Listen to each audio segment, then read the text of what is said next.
5:44 this morning, President Trump says another American delegation is headed to Pakistan for more negotiations with Iran over that conflict through the Strait of, though Iranian state media says that pushback is calling reports of those talks false.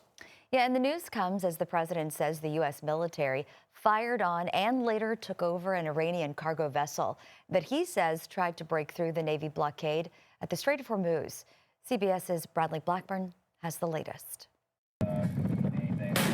The Defense Department released videos of the U.S. Navy firing on an Iranian cargo ship and Marines later landing on it by helicopter to seize it. On social media, President Trump said the U.S. military took custody of the Iranian-flagged vessel after it tried to get past the U.S. naval blockade of the Strait of Hormuz. Iran has slammed the incident, calling it an act of maritime piracy. The president also posted he's sending a delegation to Islamabad for more peace talks, while again threatening to knock out Iran's power plants and bridges if Tehran does not accept what he calls, quote, a very fair and reasonable deal. The president's prepared to escalate, to de-escalate. We are confident they will come to the table and finally give up their obsession with having a nuclear weapon. CBS News has learned Vice President J.D. Vance is expected to again lead the U.S. delegation. But so far, Iran has not committed to the talks, blaming the White House's excessive demands, frequent shifts in positions, and the naval blockade, according to Iranian state media.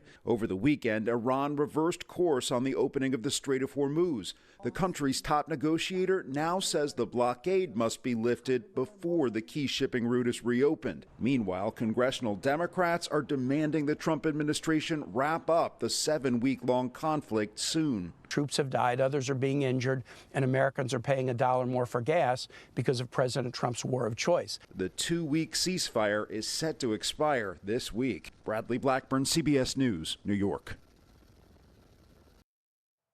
Multiple sources tell CBS News that Special Envoy to the Middle East, Steve Witkoff, and the president's son-in-law, Jared Kushner, are expected to travel to Pakistan with the vice president for the latest round of peace talks.